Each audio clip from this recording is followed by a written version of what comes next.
se focalise beaucoup sur la réglementation, c'est-à-dire qu'en fait, je recadre dans le cadre contexte global des contraintes internationales, c'est-à-dire qu'il y a eu un certain nombre de conférences internationales. La transition énergétique est venue graduellement, hein, par pas, en particulier la loi énergie de 2005, qui a été suivie après par les lois Grenelle de 2007 et 2009. Ces lois-là avaient une autre vocation, qui était de prendre en compte les nuisances environnementales, à savoir les émissions de gaz à effet de serre, les émissions de carbone essentiellement. Donc on a vu par exemple la volonté d'arrêter complètement la filière charbon, d'arrêter de favoriser le diesel, hein, plus récemment. Voilà. Donc ça, c'était des politiques liées à l'environnement et la santé qui sont arrivées par étapes. Quand on parle de transition énergétique, chacun n'entend pas tout à fait la même chose. Pour beaucoup, il s'agit surtout d'une transition verte, c'est-à-dire d'aller vers une énergie plus verte, plus décarbonée, meilleure pour la santé et l'environnement. Mais en réalité, pour les professionnels, les industriels de l'énergie, ce n'est pas que ça. C'est aussi une meilleure efficacité énergétique, c'est-à-dire être capable de produire autant en utilisant moins d'énergie.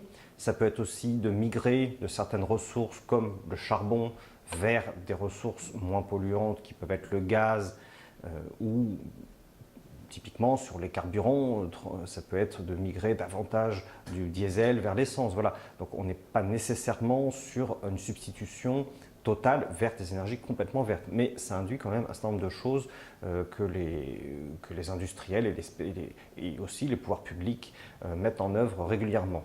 À partir de 2012, François Hollande arrive et dans le cadre d'un accord avec les Verts, met comme un des axes majeurs de la politique énergétique de réduire la part du nucléaire à 50% de la production électrique française, qui était à ce moment-là, qui est toujours d'ailleurs aujourd'hui à 75% d'une part, et aussi d'autre part de fermer la centrale de Fessenheim. C'est un petit peu plus anecdotique du point de vue de la production électrique globale française, mais enfin ça montre une volonté politique.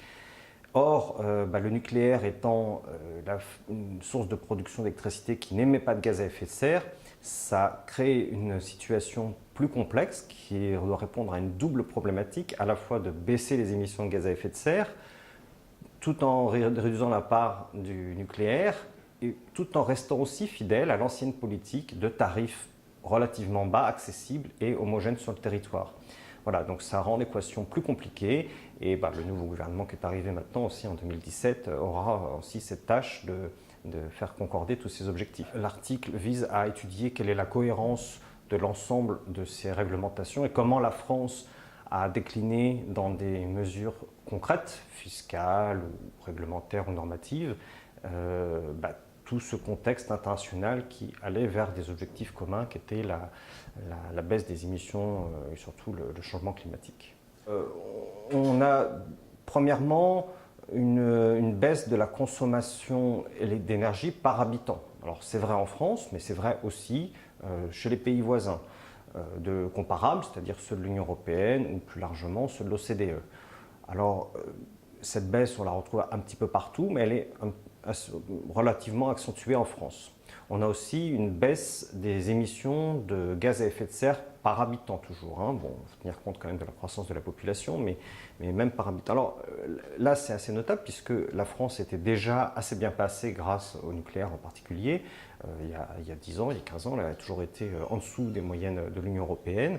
Et ça a permis d'aller encore plus, d'être toujours en avance sur ce facteur, sur cet indicateur qui est assez important. La France, c'est pas mauvais élève, mais les objectifs ne sont pas complètement atteints. Alors on voit par exemple qu'un des premiers objectifs dictés par l'Union européenne, c'était les objectifs 3x20, donc d'avoir en 2020 20% de baisse des émissions de CO2 par rapport à 1990, 20% de production d'énergie renouvelable et une baisse de 20% de la consommation d'électricité. Alors, ces chiffres n'ont pas été tout à fait atteints.